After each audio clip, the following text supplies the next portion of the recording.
Olá, muito boa tarde a todos. Bem-vindos aqui ao nosso webinar de hoje. Se quiserem partilhar connosco, de onde é que nos estão a ouvir? Olá, Maria, boa tarde. A Maria é uma participante assídua aqui nas nossas iniciativas, vai acompanhando. Obrigada, Maria, pela sua presença outra vez.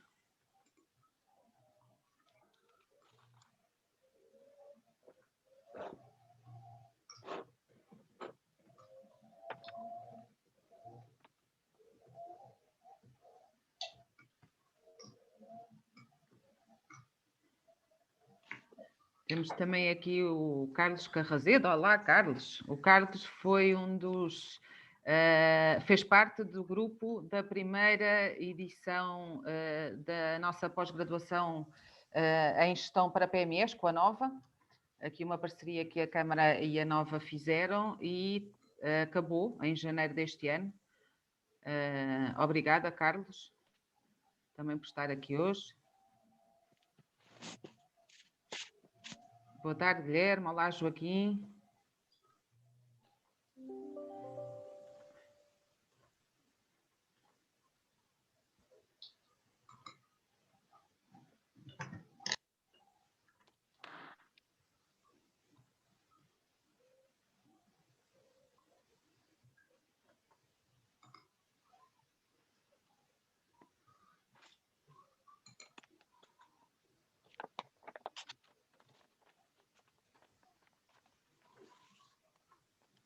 Se calhar vamos dar mais um minuto, não é? Para que ainda mais pessoas possam juntar a nós.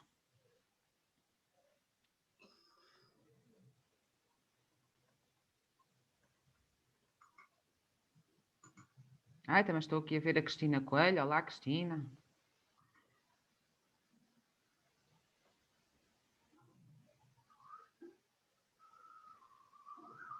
Olá, Paulo, boa tarde. É verdade, Carlos, estão cá todos. Estou a ver vários participantes aqui da nossa pós-graduação. É bom sinal, quer dizer que ainda nos continuam a acompanhar.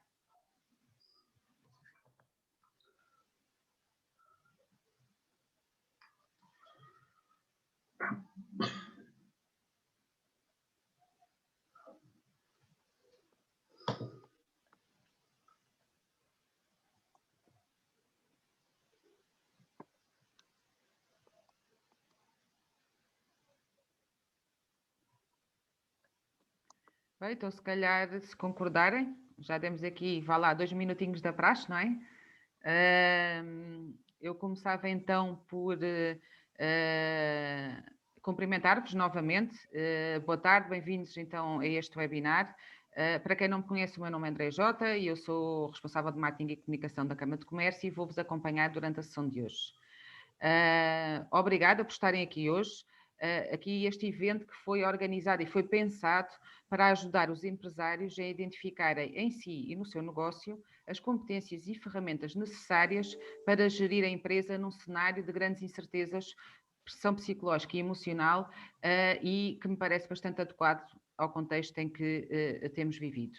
Para partilhar connosco algumas abordagens práticas que, se utilizadas em conjunto, podem trazer um impacto altamente positivo na gestão das PMEs, tenho comigo o Pedro Pacheco, Business Specialist, o Alex Matos, Business Operations Specialist, e o Décio Dog, que também é Business Operations Specialist, todos eles da nossa associada Meetup Consulting. Obrigada aos três por terem aceito este desafio e disponibilizarem o vosso tempo, que eu sei que é escasso, é um bem escasso para todos, para partilhar então os vossos contributos e para, se calhar, poderem de alguma forma ajudar aqui os nossos gestores a enfrentar com mais força e com mais capacidades o nosso dia a dia. Antes de lhes passar a palavra, queria apenas deixar umas breves notas. Pronto, como é habitual, o nosso webinar vai ser gravado e iremos depois disponibilizar o link para a sessão via YouTube. Os micros e o vídeo estão desligados, portanto, qualquer questão que tenham, já sabem, é só colocá-la no Q&A e no final da apresentação eu vou colocando aos nossos convidados para eles então poderem dar resposta àquilo que são as vossas perguntas. E, Alex, não sei, passo-lhe a palavra. Vamos a isso. Bom, boa tarde a todos, a todas. É muito bom estar aqui para partilharmos aí algumas informações, como bem a Andrea falou. Vamos falar sobre um tema rapidamente, mas a nossa intenção é poder contribuir de alguma maneira para os empresários, empreendedores e tudo mais. Estão a ver aí a apresentação, pois não? Ok, nós vamos usar o recurso aqui do PowerPoint para poder nos ajudar, é um auxílio para nós, né? Pronto, como a Andrea falou, eu sou Alex Matos e juntamente aí com o Décio Dalk e o Pedro Pacheco, nós somos da Meetup e estamos realmente muito felizes e honrados por essa oportunidade de estar aqui para partilhar um conteúdo com todos. Quando nós nos propusemos a fazer esse webinar, nós pensamos em alguma coisa que pudesse ser verdadeiramente útil, né? Mas que fosse distintivo. A gente entende também que há muita gente que, com competência técnica para abordar determinados tipos de questões que são mais tradicionais. Então, nesse sentido, nós optamos por abordar a situação atual, mas numa perspectiva que normalmente ela não é vista. Tendo em conta que a nossa empresa, a Meetup, ela se orienta sobretudo para PMEs, onde muitas situações, né, os empresários não dispõem de todas as valências necessárias por questão, quer seja de formação, de educação ou até mesmo vocação, nós decidimos orientar essa apresentação para a gestão em crise, né, para que pudesse também ajudá-los a reduzir o estresse e o risco, enquanto se praticam aí os atos de gestão mais consciente. E, resumidamente, isso significa o quê? Que nós vamos abordar fatores psicológicos, né, que têm de ser geridos aí para diminuir o estresse e não afetar a capacidade de decisão, olhar para o fator tempo de uma forma diferenciada e como que isso se aplica, né, ao sangue da vida das empresas, que no fundo é o dinheiro, né, e em particular aqui a tesouraria. E é no plano de tesouraria que esses fatores se juntam com a análise do componente técnica, pelo que vai ser, então, a nossa âncora em termos de apresentação aqui.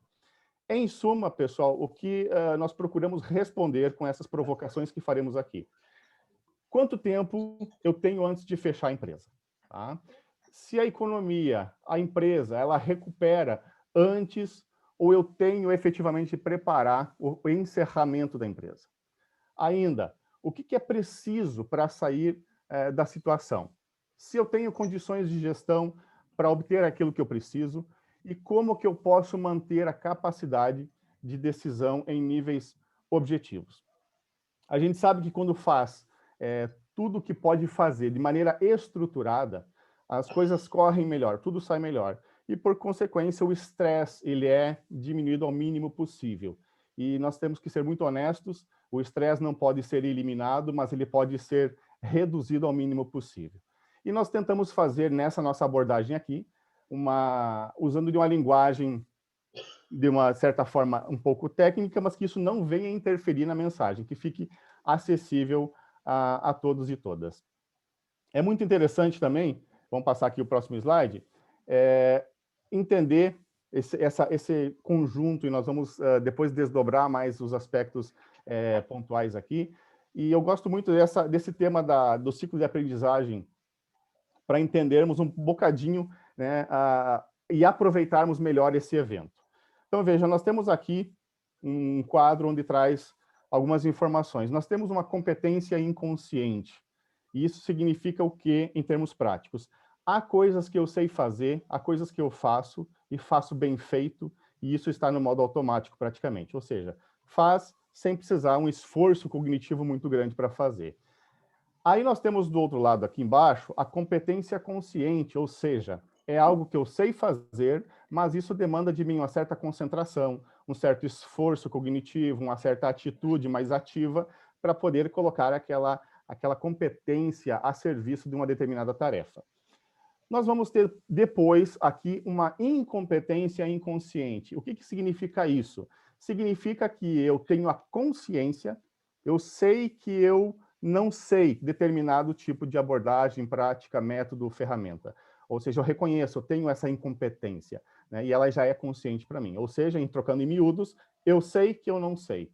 E a última fase que nós temos aqui, ou a primeira, dependendo do olhar, é a incompetência inconsciente. Ou seja, há coisas que eu não sei que eu não sei. Isso significa o seguinte, há coisas que estão disponíveis, que estão aí, e que eu nem mesmo reconheço, eu não tenho essa consciência de que me falta essa competência, é uma competência inconsciente. Isso é importante falar já no princípio da nossa conversa aqui, porque nós vamos trazer muitas informações, vamos trazer algumas coisas aqui muito interessantes e que, de repente, se calhar, você nem saiba que não sabe. E isso pode te ajudar, a gente jogando luz nessas informações, pode ajudar imenso você na gestão da empresa. Diante de situações que nós passamos, né, nomeadamente o ano de 2020, com os desafios aí da pandemia, 2020 a gente percebe, foi um ano que nos desafiou, nos testou em todos os aspectos, né, e nós precisamos entender o que precisa ser feito. Nós temos que olhar para as questões que demandam urgência, que demandam celeridade na tomada de decisão e ação, e aqui, nomeadamente, a área financeira da empresa, ela precisa de uma atenção fundamental para os demais desdobramentos, para que as demais áreas da empresa possam realmente ser atingidas. E tomar decisões, como é o propósito, que é ajudar a todo empresário a tomar decisões mais assertivas, ela tem caráter, tem alguns aspectos psicológicos envolvidos, né? Então, nós vamos sortear entre todos os participantes aqui um mapeamento comportamental para que cada um possa reconhecer qual é o seu estilo, né, comportamental. Se é uma pessoa mais dominante, mais influenciadora, é mais estável, é mais cautelosa, isso dentro de uma metodologia muito conhecida aí, que é o DISC. Isso tudo somado, né, conjuntura, reconhecer o seu estilo vai ajudar a tomar melhores decisões.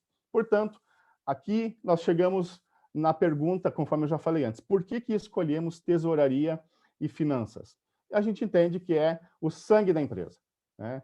É o fator, e nomeadamente nessa altura que estamos, é o fator de maior estresse que o empresário está vivendo, especialmente na situação de crise. Então, é um setor extremamente sensível, é importantíssimo para o negócio, e por isso que nós escolhemos esse tema. Portanto, vamos ver agora, a partir de agora, de onde que vem esse estresse e essa pressão, justamente por causa das finanças.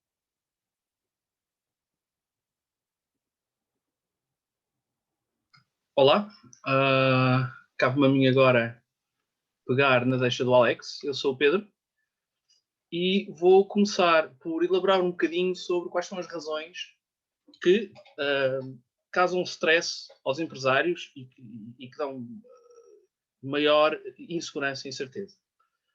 Há muitas, mas a principal delas tem a ver com o desfazamento entre as expectativas que tem o empresário e a realidade que acontece.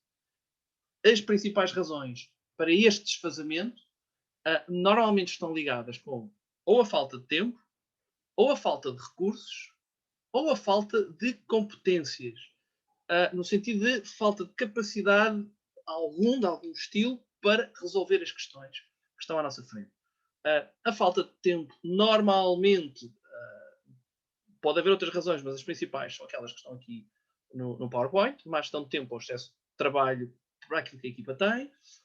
A falta de recursos, às vezes aí já tem a ver com fatores externos, como é o caso da crise, todos sentimos, não é agora neste momento, mas também pode ter a ver com falta de capacidade de planeamento ou gestão, e aqui já tem a ver com questões técnicas. Falta de questões de conhecimentos técnicos para fazer a melhor gestão nos recursos ou tomar as melhores decisões. A falta de competências normalmente sente-se antes de mais, por causa precisamente daquilo que o Alex disse, daquilo que a gente não sabe que não sabe. Às vezes não sabemos o que fazer ou decidir, porque não temos referências. Outras vezes ficamos com aquela sensação que podemos fazer melhor que alguma coisa que nos escapa, e ficamos com aquela sensação de que podemos fazer algo. Ou então, pura e simplesmente, uma sensação de enorme vulnerabilidade, ver um problema que se agiganta e nós não sabemos como resolver. E, portanto, quando temos situações, podemos fazer algo em relação a elas, mas caso contrário, não temos uma capacidade tão consciente de tomar decisões e de resolver os nossos problemas, e vivemos em stress, sobretudo em momentos como este.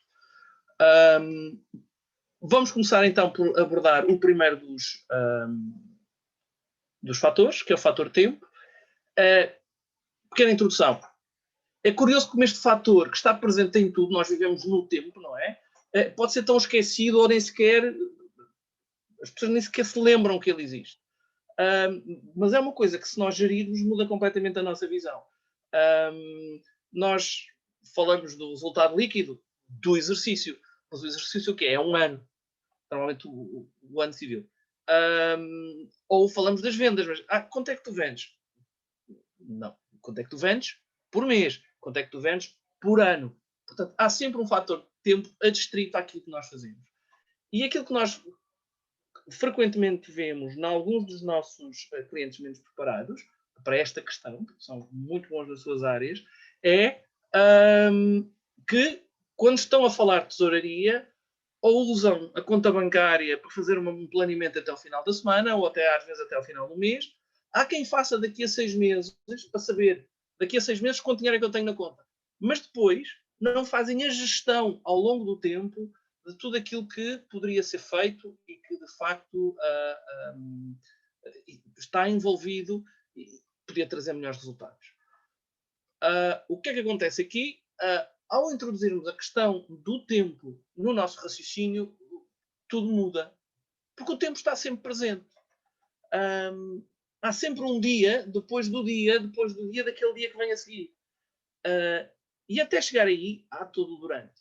Portanto, isto tem uma implicação profunda. É que no dia seguinte começa tudo novo. E mais importante do que ganhar hoje e ter uma grande vitória hoje, é ter... Isso é bom, não é mau, é excelente.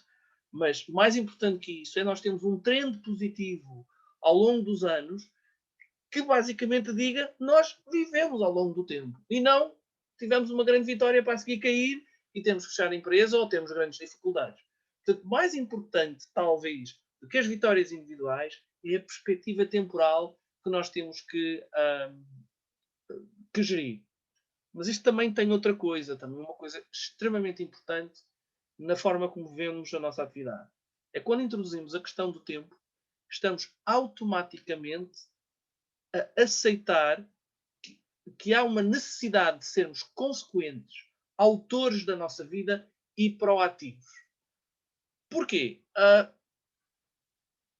Vamos lá ver. Ser empresário é querer fazer, é moldar o destino àquilo que a gente quer que aconteça. É um acto voluntário de determinação. E se nós queremos fazer que aconteça, temos que ter, antes de mais, responsabilidade, mas acima de tudo noção de autoria. Temos que ser os autores daquilo que queremos que aconteça. E somos nós que o fazemos, por isso é que somos os autores. Só que para isso acontecer, temos que ser consequentes. Isto implica gerir tudo de forma contínua. Não só a nossa atividade, mas a nossa atividade no tempo, porque é vendas anuais, no tempo. Ora, sempre que determinamos um caminho, temos que ser proativos, temos que agir, porque essa é a definição da autoria. Agimos. Ora, nós agimos só ao longo do tempo, não temos outra forma. A alternativa é reagir. Se agir significa que agimos ao longo do tempo, não agir, reagir, significa que estamos à mercê daquilo que o tempo nos dá. Daquilo que acontece. E aquilo que acontece é o que vai... Há crises, há tudo e mais alguma coisa para as quais estamos mais ou menos preparados. Portanto, quem reage não é autor de nada, vai atrás de alguém. Quem reage passa a decisão da sua realidade para mãos de terceiros, pelo menos uma grande parte dela, a esmagadora maioria. Logo, isto não é uma ação, isto é uma reação. E a diferença entre os dois é, antes de mais, uma escolha. Nós não podemos dominar tudo, nem há uma situação em que abdiquemos de tudo. Mas há, de facto, assumir a autoria do nosso caminho ou ficar à espera que aquilo que vai acontecendo nos diga o que é que a gente vai fazer. E a primeira alteração, logo de início, que isto provoca na forma de ver as coisas é: a pergunta não é se a empresa sobrevive em tempo de crise. A pergunta é quanto tempo é que ela sobrevive. E sabendo quanto tempo é que ela sobrevive, é o que é que se pode fazer para mudar o caminho enquanto sobrevivemos. Claro que se sobrevivemos bem, ou seja, vivemos, temos mais força, mas numa altura mais difícil, sobreviver é mais difícil. Mas há sempre um caminho. E, portanto, aqui é absolutamente essencial mudar esta perspectiva. Ora, quando temos isto em mente, podemos finalmente olhar para aquilo que realmente permite tomar o pulso à empresa, que é dinheiro. Como dizemos em português técnico, carcanhol. O principal instrumento de medição de só temos ou não temos dinheiro, que é isso que importa. Há ou não há dinheiro, são os planos de tesouraria. Com uma nota prévia, gostaria de dizer o seguinte. Há dois tipos de mapas de gestão que são, na prática, são métodos que se podem utilizar e que se utilizam, não são exclusivos. Mas há métodos e planos de gestão que são feitos, que são executados a posteriori, que são os balancetes, os balanços, os nossos resultados, está aqui no PPT, e é a base para nós termos os resultados, mas é ao mesmo tempo a autópsia daquilo que a gente fez há 2 meses atrás. Ora, se nós estamos à espera de preparar o dia 2 e o dia da manhã com aquilo que aconteceu há 2 meses atrás, é importante, mas o que é que aconteceu em 2 meses? Em 2 meses acontece muita coisa. Em 2 meses há 2 confinamentos. Ou abre tudo. Portanto, nós não estamos aqui para sermos legistas da nossa atividade. Nós estamos aqui para ser proativos. O que significa uma utilização muito importante dos mapas que projetam o futuro, ou seja, que são executados a priori do momento. Temos 2 tipos de mapas, que são os mapas previsionais, que é normalmente o primeiro passo em termos de gestão do negócio, onde nós definimos as linhas mestras, as escolhas estratégicas, a análise de mercado, etc., e que projetam para a frente, frequentemente, o mais normal é pelo período de 1 ano, são os orçamentos, no caso o orçamento de tesouraria, onde a gente vai incidir mais, e depois temos os mapas operacionais, que funcionam com aquilo que já está a acontecer. No caso do plano de tesouraria, que é a parte que a gente vai olhar, estamos a falar de vendas que já foram feitas, que nós já emitimos faturas e que têm prazo de pagamentos contratualizados, no fundo, ou compras que nós fizemos, já recebemos faturas, a mesma coisa, ou não precisa ser assim tão concreto, mas pode ser, nós recebemos uma encomenda hoje para ser produzida, que vai ser produzida num mês, daqui a um mês passamos a fatura que vence no mês seguinte, por exemplo, ou vence naquela data. Estas coisas podem ser planeadas com um grande grau de segurança. Obviamente que em tempos difíceis, todos nós sabemos que as cobranças são mais complicadas de gerir. Mas é precisamente por isso que é importante fazer um plano de tesouraria. Ora bem, tendo isto em conta, nós vamos hoje debruçar-nos sobretudo sobre os planos a priori. Como é que a gente consegue prever o nosso futuro, precisamente para diminuir um bocado aquele stress que falamos. Nós vamos começar por preencher o plano de tesouraria, com o detalhamento daquilo que já sabemos que vai acontecer.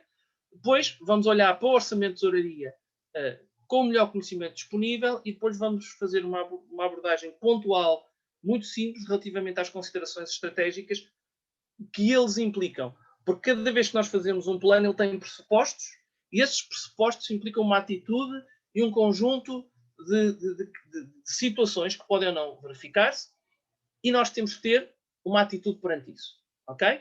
Portanto, qual é o primeiro passo? É, de facto, construir a base. E para construirmos a base, começamos precisamente com o plano de tesouraria, que vai aparecer agora. Este é o ficheiro que nós... Um dos ficheiros que nós iremos disponibilizar para quem quiser, que é para quem precisar. Na prática, isto o que é? Na vertical são as rúbricas que correspondem aos pagamentos e aos recebimentos, e na horizontal o tempo em que isto acontece. Lá está. Aqui tem as rúbricas principais, mas é possível subdividi-las em que os clientes podem ser individualizados e depois já um subtotal. O que é que a gente tem? Recebimentos operacionais são os recebimentos dos clientes. O que é que a gente recebe planeia receber e quando, de acordo com o que está contratualizado. Atenção que aqui podemos ter que perceber que se a fatura vence dia 1, o cliente normalmente só paga na semana seguinte. Portanto, podemos ter aqui algum coeficiente de risco e podemos assumi-lo, podemos agendar para a semana seguinte o pagamento ou não, como quiserem, mas aqui temos os clientes, subsídios à exploração e ao investimento. Normalmente o mais comum são os programas europeus, os subsídios a fundo perdido, etc. Atenção que isto é recebimentos e pagamentos, não são custos nem proveitos. São dinheiro que entra, dinheiro que sai, ponto final. Depois temos recebimentos do Estado. Normalmente o que acontece aqui para empresas que são contribuintes de IVA tem a ver com as devoluções que o IVA, que o Estado faz à empresa em sede de IVA. Há muitas empresas nessa situação, sobretudo empresas exportadoras. E depois outros recebimentos, que é uma forma de nós abrirmos espaço para o que não caiba acima. Temos um subtotal, que é ali a linha 6. Pagamentos, a mesma coisa.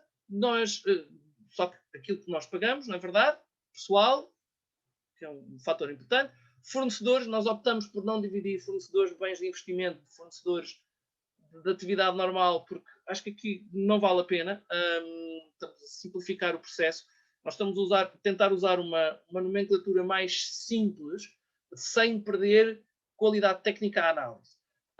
Portanto, fornecedores, temos o Estado, o que é que temos que pagar, IRS, seguranças sociais, tudo o que possa caber aqui. As despesas fixas de estrutura, no fundo, são fornecedores de despesas fixas de estrutura, tipo o telefone, a água, a luz, enfim, esse tipo de situações. Cabe um bocado ao critério de cada um colocar, não tem mal. E depois temos, mais uma vez, os outros pagamentos, para coisas que não caibam acima. O que é importante é que, no final, temos o total de pagamentos na linha vermelha e nós aqui temos quanto recebemos, quanto pagamos e no saldo de tesouraria operacional.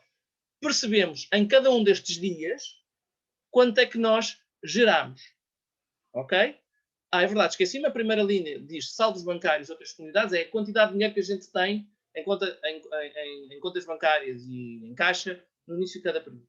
Portanto, nós sabemos qual é o saldo de tesouraria operacional, que é o 13, saber naquele dia quanto é que a nossa atividade gerou ou deixou de gerar, e a seguir temos financiamentos. Ora, se nós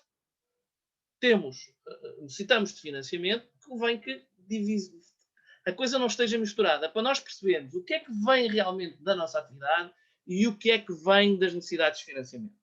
Porque se nós queremos saber quanto é que a atividade nos dá, é no saldo de tesouraria operacional. Se nós queremos saber o que é que a empresa tem para funcionar, temos que incluir os fontes de financiamento. No caso, recebimentos, investimentos, ou resgate de investimentos, coisas que a gente tem investido que passa a dinheiro, utilização de contas calcionadas, confirmings, factorings, aquilo que nós chamamos revolving, ou recebimentos de empréstimos médio e longo prazo, são coisas mais pontuais, não é? São aqueles grandes empréstimos que têm que ser colocados. E depois, mais uma vez, os outros recebimentos extras não planeados. Um subtotal, a mesma coisa para pagamentos, quando investimos, ou não é quando investimos, é quando pagamos investimentos de outras pessoas que investiram em nós, portanto, temos pagamentos de médio e longo prazo, pagamentos de revolving e outros pagamentos extras ao investimento. Basicamente a mesma coisa. Temos mais uma vez dois subtotais. Temos o saldo de financiamentos e extras, ou seja, saber das fontes de financiamento qual é o dinheiro que é gerado por aí, se tivermos que ir buscar mais dinheiro em financiamento ou se conseguimos pagar mais dinheiro, e no fim temos o saldo de tesouraria, que é este que interessa, que é entre financiamentos e atividade, quanto é que a gente tem no final de cada dia. Isso permite-nos ver, olhando à medida que o fecheiro obviamente é mais comprido, à medida que a gente vai preenchendo o fecheiro, nós podemos ver quais são os dias em que nos falta dinheiro e que precisamos de usar financiamento, quais são os dias em que a gente tem dinheiro e que podemos pagar financiamento, podemos prever pagamentos de financiamento, podemos prever pagamentos a clientes, podemos ver nos dias em que faltam, se temos que antecipar recebimentos ou temos que adiar pagamentos e renunciar atempadamente. O objetivo aqui é, ao colocarmos as coisas, todos os valores aqui no sítio certo, podemos prever o que vai acontecer com algum grau de segurança, mas acima de tudo, se as coisas não correrem bem, nós sabemos onde nos falta o dinheiro e podemos facilmente mudar as datas de cada uma de cada pagamento ou de cada recebimento para ver como é que conseguimos gerir esta situação. Ora bem, no slide seguinte nós vamos ter Se ali vamos ter por mês um separador, ou tudo junto, como vocês pretenderem, o que acontece dia a dia, aqui temos um resumo da situação de tesouraria à medida que o tempo vai passando. Estes são os valores que vão sendo preenchidos para nós termos uma evolução mês a mês. E ao termos uma evolução mês a mês, o que é que nós vamos ter depois de termos isto planeado para a frente? Obviamente vai ficando como histórico, mas vai, acima de tudo, planear os próximos mês a 2 meses, que é normalmente quanto nós conseguimos fazer em termos de pagamentos e recebimentos. Daí para a frente, já convém fazer outra coisa, que é começarmos a planear em termos de expectativas. Então, fazemos o orçamento de tesouraria. O primeiro orçamento de tesouraria é um orçamento base. O que é que isto significa? Não é preciso fazer dia a dia, porque o dia a dia é nos dado pelo anterior, pelo plano de tesouraria, mas aqui projetamos para o futuro aquilo que nós achamos que vamos conseguir fazer. E para isto é preciso fazer cálculos, como é evidente.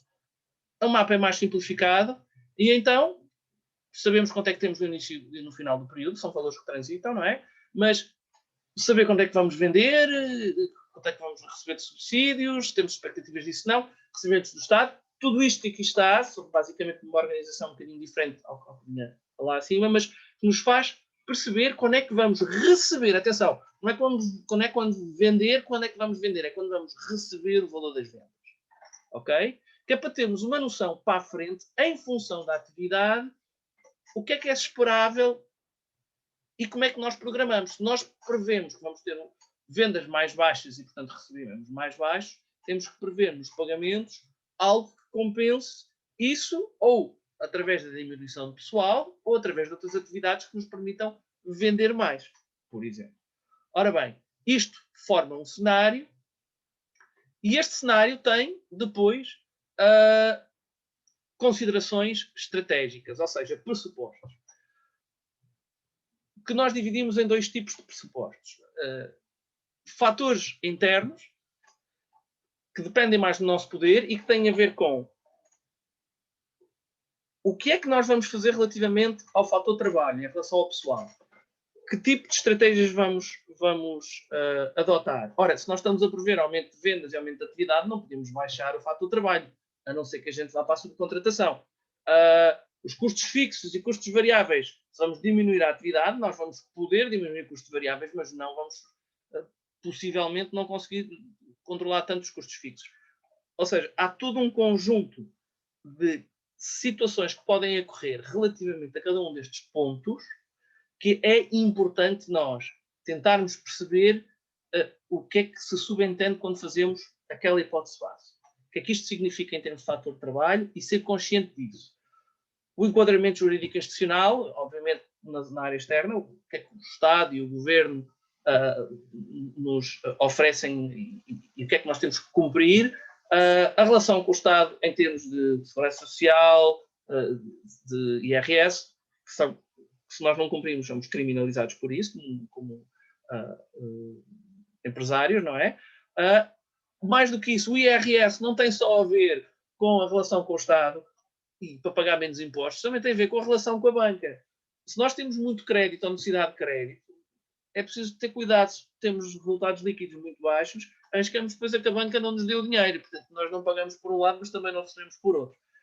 É preciso gerir isto, é preciso gerir a imagem com a banca e, obviamente, a relação com fornecedores do outro lado. Ou seja, nós temos algum controle na relação com fornecedores, mas, por último, quem define quando é que se paga e o que é o fornecedor, da mesma forma como nós definimos quem paga e o que é com os clientes. E isto é preciso gerir. A importância dos fornecedores ou dos clientes, se as facilidades de pagamento, sobretudo numa altura como estas, compensam os preços que eles fazem, as quantidades que nós vendemos ou que eles estão dispostos a pagar. Portanto, esta é a situação. Fim do primeiro passo, nós temos, então, o plano de tesouraria, os orçamentos de tesouraria, os pressupostos que estão por trás daquelas ideias. Nós temos que gerir o risco, porque vocês podem dizer, mas então, como é que eu sei que isto vai acontecer? Não sabem, por isso é que são pressupostos. Se nós começarmos por estabelecer qual é o nosso pressuposto base, aquilo em que nós nos baseamos, não é uma coisa sonhadora, é, ok, realisticamente, o que é que eu acho que vai acontecer? A seguir, para gerirmos o uso do risco, fazemos exatamente a mesma coisa, os mesmos cálculos, mas assumindo o que é que vai acontecer Se o pior acontecer, que é o passo 2, repetir os cálculos, refazer a situação, ou o passo 3, que é fazer um outro cenário intermédio entre o base e o pessimista, ou até um otimista, se quiserem. Mas nós vamos trabalhar agora com o base e com o pessimista. E basicamente o que fazemos com o pessimista é a mesma coisa que fizemos com o anterior.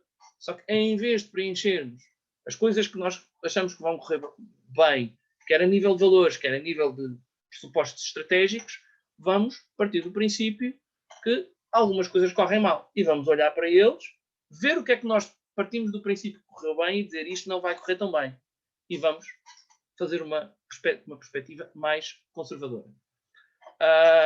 E ao fazermos isto, passamos a ter vários cenários. Por que é importante? É preciso comparar os cenários, isso é o passo 4.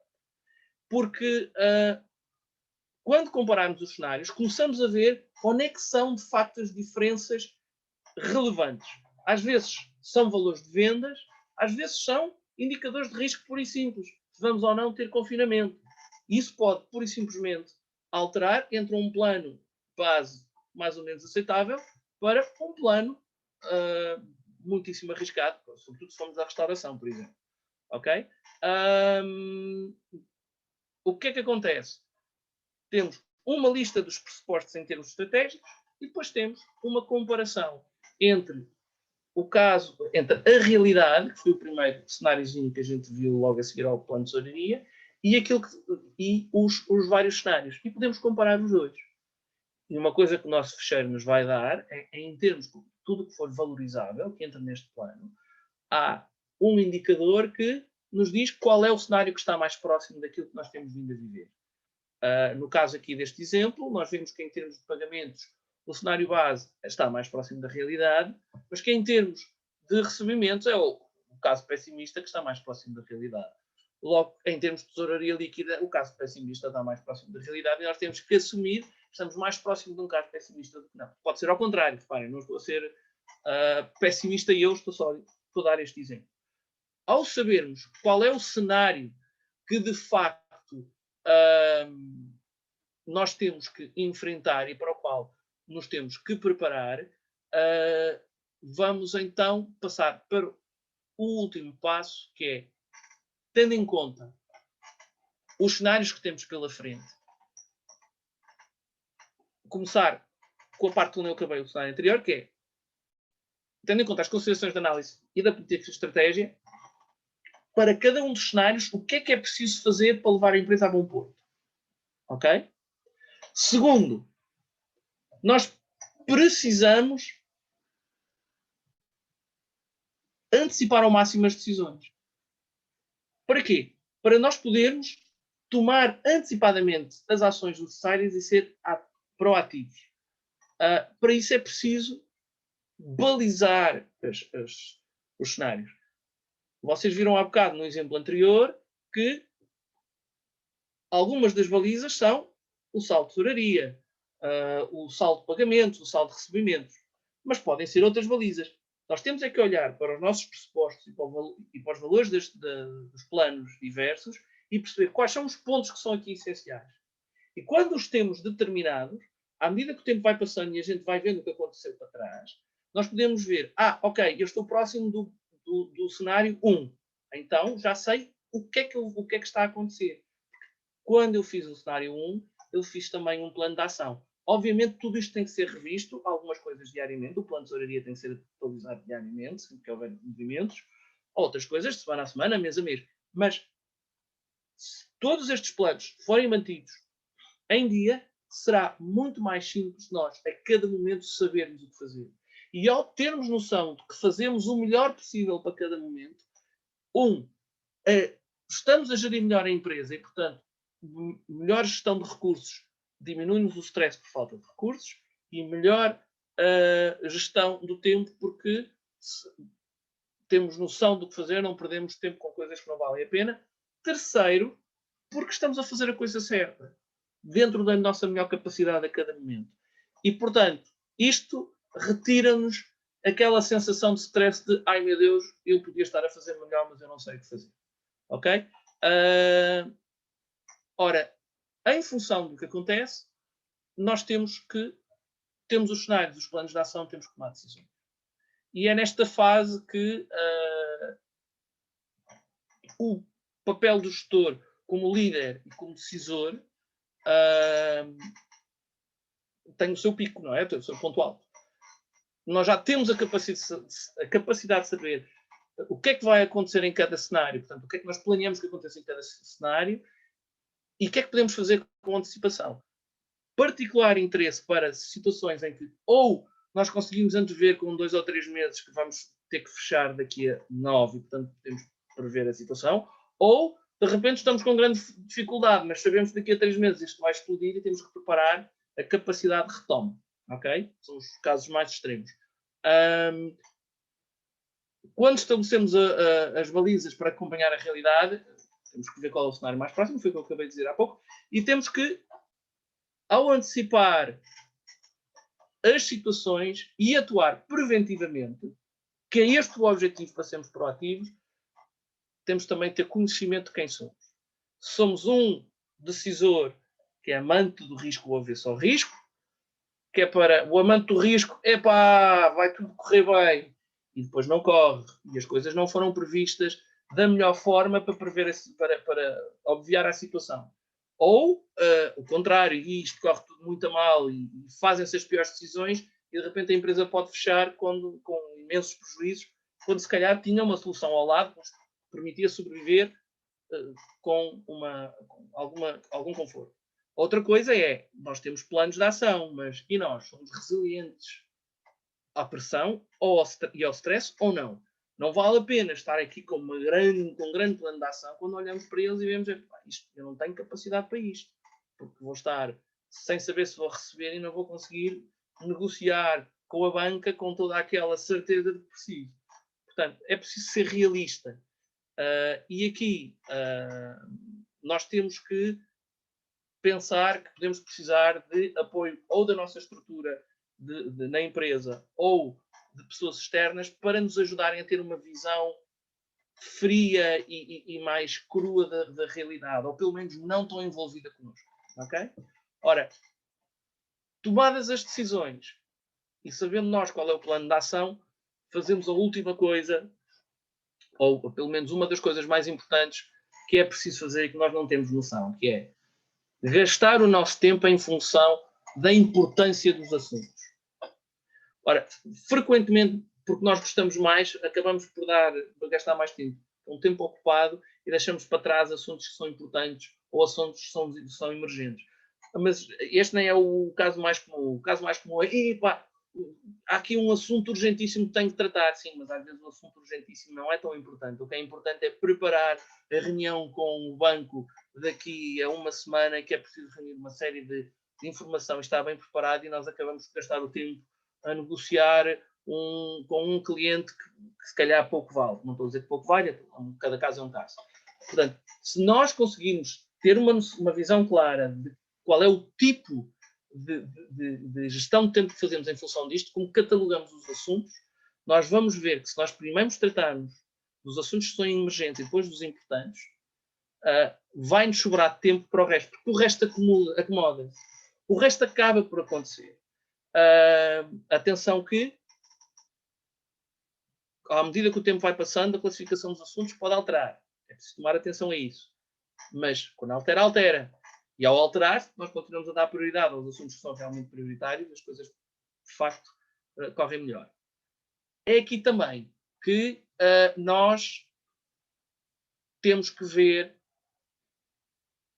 quais são os apoios que nós precisamos. Ou que venham dentro da empresa, ou que venham das pessoas que nós conhecemos, ou de empresas externas que tenham a capacidade para ter uma visão desprendida da situação, mais objetiva, que podem trazer ou não, que podem aportar conhecimentos que nós não temos, que podem fazer trabalho para nós, para coisas para as quais não temos tempo e que são de facto importantes, ou que inclusive nos permitam fazer o mesmo com menos necessidade de recursos, porque sobretudo isto acontece muito com empresas de subcontratação, de BPO, de consultoria, e que nos permitem, sobretudo quando baixamos o nível de elaboração e passamos para estruturas mais pequenas, permitem-nos poupar bastante dinheiro sem perder, ou às vezes, inclusive, ganhando conhecimento com essas empresas. Há subcontratação, obviamente, há o BPO também, que é uma das coisas que nós temos feito muito para os nossos clientes, são situações que podem ser muito vantajosas e às vezes é a diferença entre tomarmos as melhores decisões ou não. E fundamentalmente é isto. O resumo é, como podem ver, absolutamente essencial gerir o fator tempo. Os planos de tesouraria e financeiros, sobretudo nos casos de orçamento de tesouraria e plano de tesouraria, são absolutamente essenciais também para prever e saber com o que é que contamos. Estabelecer cenários previsionais para podermos saber o que fazer em cada situação, e é assim que nós incorporamos o risco na nossa análise, porque ao fazermos cada cenário sabemos as diferenças e, portanto, quanto é que nos custa e o que é que precisamos fazer. Depois temos que tomar as decisões de uma forma consciente, conhecendo-nos a nós e conhecendo bem a empresa, e finalmente perceber que competências é que nós temos que dominar e quais são aquelas que nós não dominamos, para pedir a ajuda necessária no caso de ser uma situação importante. Este é o resumo. Agora, gostaríamos de exemplificar o que acontece. Nós pedimos a um cliente nosso que nos dissesse qual foi a impressão dele relativamente a uma intervenção que fizemos com ele, que incluía basicamente praticamente todos estes fatores, e para que vocês possam, enfim, tomar as vossas decisões relativamente à situação. Muito obrigado. Obrigada, Pedro. Boa tarde, pessoal. Meu nome é Farley Souza. Eu sou empresário aqui em Lisboa, no ramo de gestão de refeitórios. Nossa empresa faz gestão de alguns refeitórios de algumas empresas a nível do setor bancário, do setor de comunicações, e a gente teve um crescimento muito rápido aí desde a formação da empresa até esse momento que a pandemia nos atingiu, e nós procuramos aí a ajuda da Meetup, através do Alex, que já é uma pessoa amiga. Conhecemos aí os sócios, que são o Décio e o Pedro, e acho que a Meetup trouxe-nos aí uma clareza e algumas ideias, alguns insights que a gente não estava conseguindo chegar lá, porque com a experiência que todos os três juntos nos passaram de decisões anteriores, nesse momento nós tivemos que tomar algumas decisões muito difíceis na empresa, e eu acho que partilhar isso com eles e ter o feedback e ter a ajuda deles nessa nossa situação pandêmica aí fez total diferença.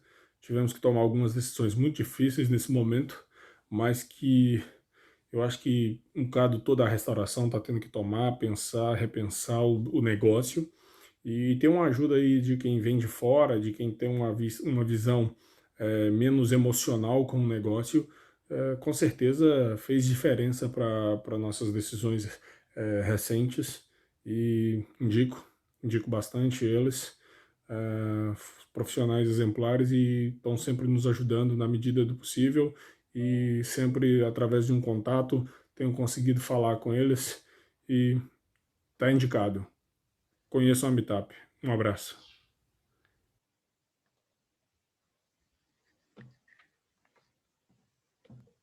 Obrigada, Alex, aqui por esta partilha. Entretanto, não sei se há questões, penso que ainda não estamos a receber questões, não sei se querem partilhar mais alguma informação com a nossa audiência. Há pouco referiu que iriam enviar aquele Excel, aquele plano de tesouraria, portanto, confirma-se que... Exato, já alguém aqui está a perguntar se o ficheiro de Excel será depois partilhado. Exato. Não sei se conseguem me ouvir. Pronto, meu áudio voltou. Sim. Sim. Ao final, nós vamos disponibilizar esse ficheiro.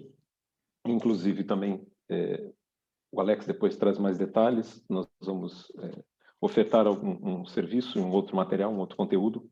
Eu gostava simplesmente de fazer um apanhado final, inclusive para finalizar, inclusive a nossa proposta enquanto empresa, o nosso objetivo. Assim como esse cliente desse depoimento que nós trouxemos, o nosso objetivo, o nosso propósito da empresa é permitir, fomentar o empreendedorismo, garantir que as pequenas e médias empresas consigam operar e consigam superar os desafios. E, obviamente, o objetivo é reduzir custos, otimizar resultados e também ter em conta essas questões humanas, controlar o estresse. As empresas são feitas de pessoas e é preciso ter isso em consideração. E o ponto que nós identificamos, e inclusive foi o que nos levou a trazer esse conteúdo para esse webinar, são exatamente essas dores que são comuns a grande parte das pequenas e médias empresas. A falta de tempo, a falta de conhecimento ou a falta de recurso, inclusive financeiro. A frase típica da falta do tempo: eu preciso cuidar do negócio, preciso cuidar da operação, não tenho tempo para. E nisso vem a lista: tesouraria, finanças, pessoas, gestão, faz parte. Não há tempo para tudo. Não há conhecimento. Normalmente existe uma sequência lógica. Identifica-se no primeiro momento a consequência. Meus fornecedores queixam-se de receber sempre com atraso. Eventualmente chega-se a um outro ponto, identifica-se o problema. Existe um desfazamento na minha tesouraria. Sempre no meio do mês, falta-me dinheiro. Dificilmente chega-se ao ponto de entender o problema ou mesmo de achar uma solução. É a questão da lacuna, da falta do conhecimento. Ou, eventualmente, o recurso, que é uma situação mais simples de constatar. Não há o colaborador, não há uma ferramenta informática, não há como resolver o problema. E é pensando nessa situação que nós apresentamos o serviço que é o Team Up BPO. BPO, Business Process Outsourcing. Não é outsourcing, não é a contratação de um colaborador. De uma maneira bem resumida e bem simples, é a contratação de trabalho feito. Externalizar processos, externalizar tarefas para que uma empresa especializada possa resolver. Essa é a nossa proposta. Dentro desse conteúdo que nós apresentamos, destacamos as áreas financeiro, tesouraria, todos os cenários provisionais, gestão de pessoas e todas essas questões humanas e comportamentais e vendas, estratégias, execução de vendas, todas as previsões. Por que a vantagem? Qual a vantagem de contratar um serviço de um BPO? O BPO contrata-se à medida, não contrata-se um colaborador. Um serviço contratado à medida tem também o tamanho, o custo daquela contratação. Aí, um aumento de equipa invariavelmente traz aumentos de custos, infelizmente, de estrutura e custos dessa contratação que acabam por onerar a empresa. Uma contratação de um serviço é muito mais simples, muito mais objetivo, muito mais direto. Não há esse custo, nem mesmo um custo oculto de ociosidade ou de improdutividade. Contratou-se um colaborador, é preciso pagar pelo tempo que ele está, independente de ser produtivo ou não. Essa ótica de entrega de trabalho feito também alivia a responsabilidade sobre o gestor, sobre o empresário, e aí sim, permite que ele possa dizer: preciso cuidar do negócio, preciso cuidar da empresa, porque tudo o resto já está sendo tratado por uma empresa especializada que vai tomar conta disso. Então, o nosso objetivo por cá era compartilhar esse conhecimento. Temos à disposição, vamos disponibilizar esse fichinho de Excel e mais alguns materiais. A Alex vai fornecer o acesso.